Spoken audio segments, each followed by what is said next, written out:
Oh, how we all forget. Did you forget what happened back in 2016? Well, I have. I'm trying to remember it. Anyway, I've dug it all back up and I'm going to remind you of what we have all forgotten. The history that's led to Leafy being banned. This didn't start with Leafy's return. This started long ago. Wait. Before we do the flashback, let me tell you how I got started in this.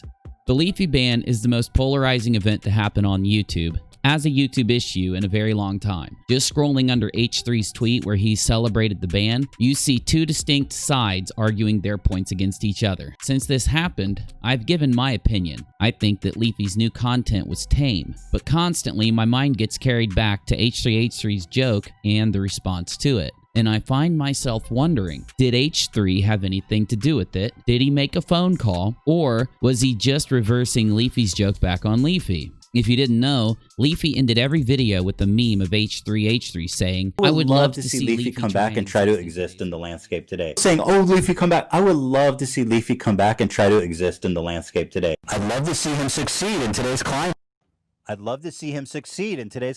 Before Leafy got banned, I got a notification that Leafy was premiering a video, but I was busy, so I didn't click on it for a few minutes. By the time I clicked, it was at the part where the Twitch streamer girl was giving her rant. When it was in university, when it was in college, when I worked at summer camp, when I worked at the After she was finished with the rant, Leafy played an animation. It was pretty creepy. In the old style of the KYS, I can't spell it out, sorry. The KYS cult meme from back in the day. Cute animation with spooky, strange music in the background. Now, I'd like to play this for you, but instead I will just cut up clips of it as I talk about it. So H3 finishes his podcast after saying the famous quote. Ethan, H3's wife, is beside him. She's represented by an animal.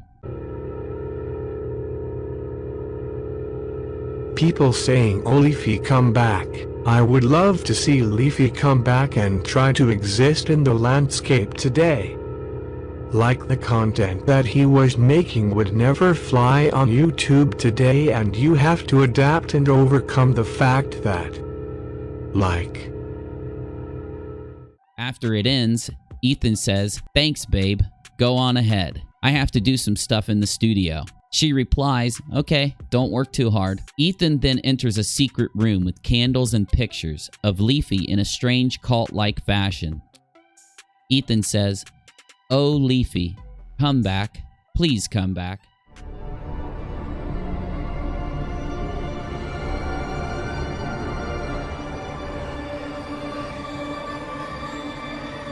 Oh Leafy,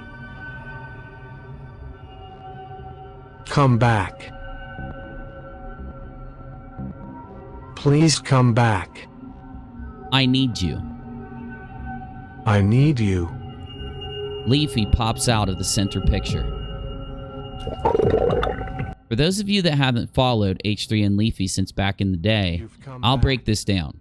It's an established meme that Ethan didn't like Leafy, and Ethan was jealous over him to an arguable extent. Not saying it's true, it's just arguable. Back in 2016, Ethan made a statement of how Pyrocynical and Leafy got to just throw videos together but end up making as much money as everyone else. This was in the Twitter thread underneath Ethan's celebration, and it reminded me. It reminded me of long ago. This resulted in a meme from Ethan. Quote, don't give Pyro a platform to defend himself. And this is where it gets pretty crazy. Now we can flash back to 2016. Flashback. Bidoo-bidoo, bidoo-bidoo, bidoo-bidoo. Back in 2016, Pyrocynical and Leafy were blowing up, and H3 was big mad at Pyro because he said that he copied Leafy in H3. This is where it gets a little hard for me to remember. You can call me a boomer now if you want. But luckily, I don't have to remember anything. I have all the deleted videos from these guys. H3 and Leafy DM'd with each other for a good while, back and forth. Leafy helped H3 get sponsorships and helped him with the business side of YouTube. And yes, Leafy showed how he did this with DMs. H3 wrote back Leafy and basically gave advice and such things. This is when Leafy had just blown up and they were friends. You can tell just by reading the DMs. H3 was pretty big for a bit then. He'd been big for a while. And around this time, Pyro started to come up when Pyro first went from making MLG montages to commentary with video games in the background. Pyro is very memey, but back then H3 took Pyro's memes as copying others, especially when Pyro started to add a cough to his old videos like H3 did. H3's thing was his weird cough thing, you know? So Leafy and H3 started to have a conversation about doing a video to expose Pyro. About a month after Leafy and H3 had this conversation, H3 didn't make a video on Pyro, but instead made a video on Leafy. This is from everything I can uncover and remember. I haven't thought about any of this since back then, so it's kind of hard for me to recall all of it. If you want to correct me on anything, leave it in the comments and I'll add it to the comment or description box. Anyway, H3 made a video on Leafy instead of Pyro. So Leafy got big mad and released a video. But in the description of the video, he added his full Skype log of him and H3's conversations. Eventually, what this showed us all was that H3 was talking up Leafy while Leafy was coming up, but then also he had DM'd Pyro and was DMing him when he was coming up, and somehow, H3 made the decision to go full in on Leafy. I've watched H3's Leafy exposed video, and he said some pretty much what everybody would think he would say. Leafy likes to target kids, has repeat tactics, his commentary, all that, and all the normal hate Leafy kind of stuff. But when Leafy came back with his response to H3 for exposing him, Leafy said some pretty meaningful stuff. It wasn't necessarily meaningful stuff back then. I think it's more meaningful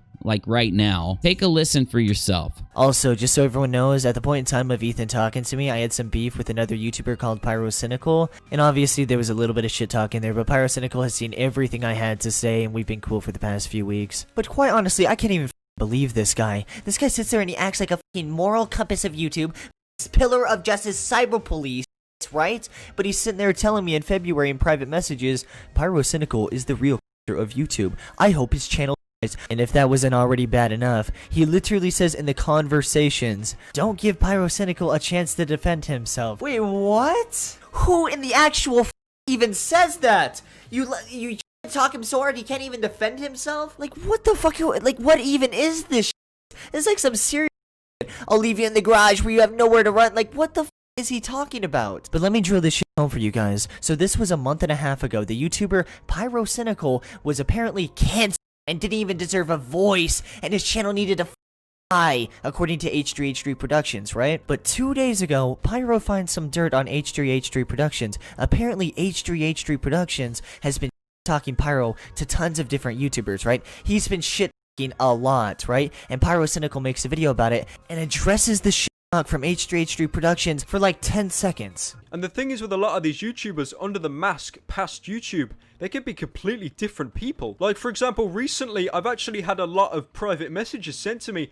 of H3 giving me a lot of saying how my channel is saying how I'm completely unoriginal and I'm a total sociopath. He's also tried asking YouTubers to make Pyrocynical expose videos to get a bunch of hate sent to my channel. Now, even though Ethan said all this shit about me, and I'm pretty sure he'd if he saw me in real life, I'm gonna respect his privacy and not show any of these messages. Except that one, because it's genuinely funny. Like, what the f***, man? Can you just find, like, someone to pick on your own size? Like, I mean, seriously, dude. What's going on? You're just picking on kids. What's cool about this? But what happens when the peasant calls out the saint himself, the god himself? H3 Productions, what happens, dude? What happens? Does H3 Productions go to him and say, you are your mother? I said it here, and I'm gonna say it now, you're...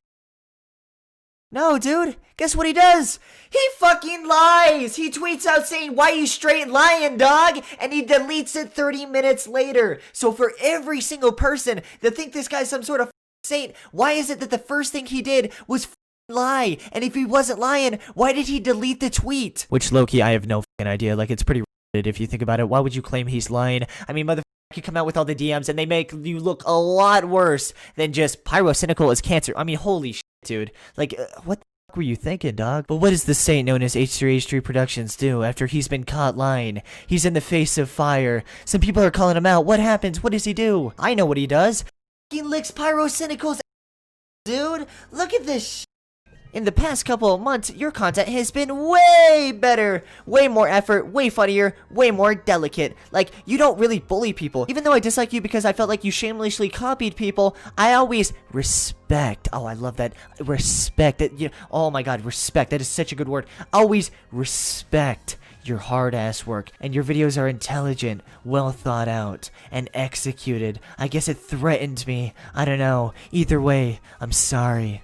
So let me just get this whole thing straight. Pyrocynical is the real character of YouTube, and he doesn't even deserve a voice. But when Pyrocynical gets a little bit of dirt on H3H3, his videos all of a sudden become respected, way better, and deserve the attention. They're good.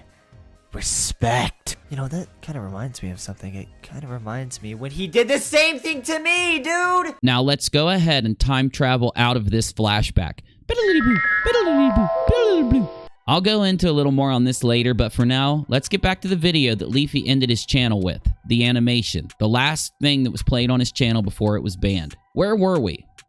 Oh yes, so Leafy comes out of the picture in the wall thanks to H3's little ritual, which in reality makes a lot of sense. H3 had just exposed Keemstar, kind of in the same way that he went at Leafy back in 2016. The ritual that brought Leafy out of the wall and got Leafy back to doing what he used to do was H3's hypocrisy in Leafy's mind. It's up to you to determine if anything Ethan did was hypocritical. Or you could say that Ethan's ritual to bring back Leafy was any other certain event reminiscent of 2016 YouTube that needs sacrificed or whatever. I just think him going to Keem was the catalyst personally. Anyway, as Leafy comes out of the wall, Ethan says, "You've come back."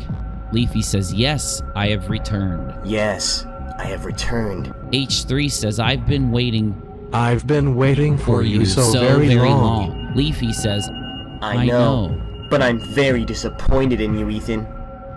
No, Leafy, how can I make it up to you? You have to make a sacrifice. A sacrifice? Yeah, or else I'm gonna leave this place forever and you're never gonna see me again. I'll do it. It fades to a black screen and a sound of an animal passing away.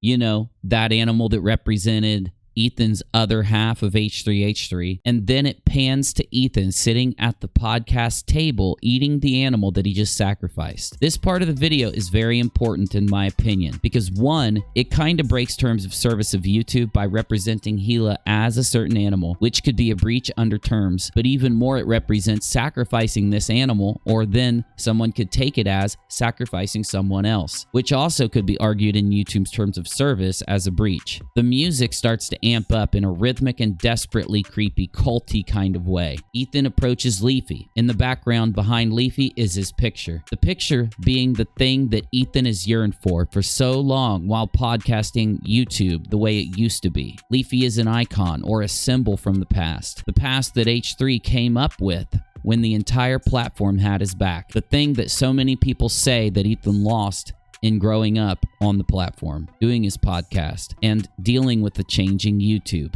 Ethan says, "Leafy, did I do good?"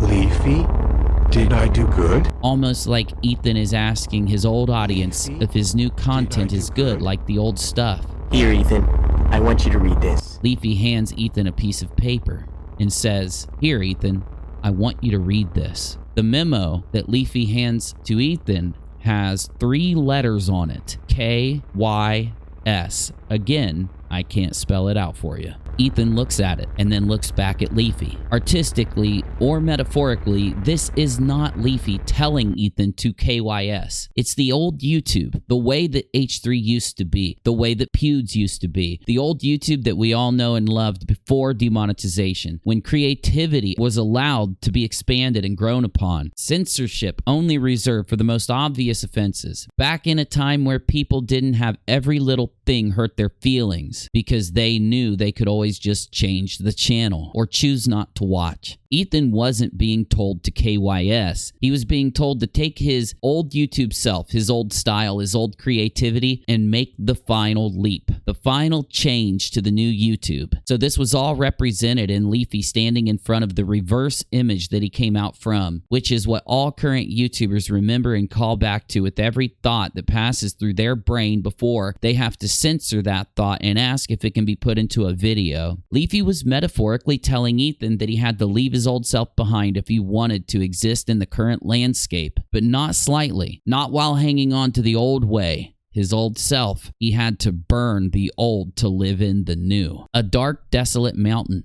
cut from the forever night of the new. A setting sun so far that only the slightest light peers up from the dark is in the background. And Ethan walks to the edge of a cliff. Ethan stops for a moment, and at the same time as the rhythmic music ends in full silence, Ethan leaps. Again, this was metaphorical representation of Ethan making the full change from old YouTube to new YouTube. Just like Leafy was the catalyst back in 2016 when H3 turned on his friend before making a video, calling for censorship over Leafy making videos that were bullying. H3 being so against Leafy in the now is H3 making the final transformation, or leaping. After the leap, while Leafy walks up to the ledge and looks down. "Goodbye, Ethan," Leafy says. Leafy starts to laugh. His form changes into his old self, his reptile snake self. Leafy's channel, back in the old day, used the snake and the term hiss as his channel's thing, his subs rallying cry. Leafy rises up into a UFO. Representing Leafy knowing that he would be deleted from the platform, knowing he was never destined for the new YouTube. That changing into what YouTube is now would be him literally not being what his channel is. And instead of selling out, instead of becoming the corporate, celebrity-driven, family-friendly, safe content that you must be to even have a chance now, Leafy would rather ride away, say goodbye to this new thing that has taken over as Leafy ascends into the UFO. He says, "So long, you disgusting planet. You guys were just a bunch of apes anyway." Leafy enters the UFO and zips away as darkness falls on the old YouTube, darkness being the new YouTube. I could say so many things right now, but in a way it would ruin the meaning, the metaphor of the animation. So I'll let you draw your own conclusions to what this means to you. But when you go to Twitter or in the comments section and look at people arguing the reason for Leafy's ban, I disagree. I don't think it was Pokimane that got him kicked off. I actually watched his Pokimane videos. Those videos were tame. Most of them were just Leafy starting the video with a little bit of an update on what happened. Like in the last video, he gives Poki props for actually showing his video and her apology, and then it moves on to talk about unrelated things. This meets the requirement for him using the thumbnails and titles that he used in those videos. If you type into YouTube now, you can find Leafy's videos and watch them so that you can also make up your mind. Because I know that if YouTube was mad about anything that had to do with the Pokimane videos, most likely they would have just removed them or given Leafy a strike, because they were tame. They weren't against TOS compared to many other things out there, but there is something that could be argued as against TOS. If you were to watch this animation that Leafy put at the end of his last video and you were Ethan Klein, you may take that little note with the KYS written on it or the animal representing Ethan's other.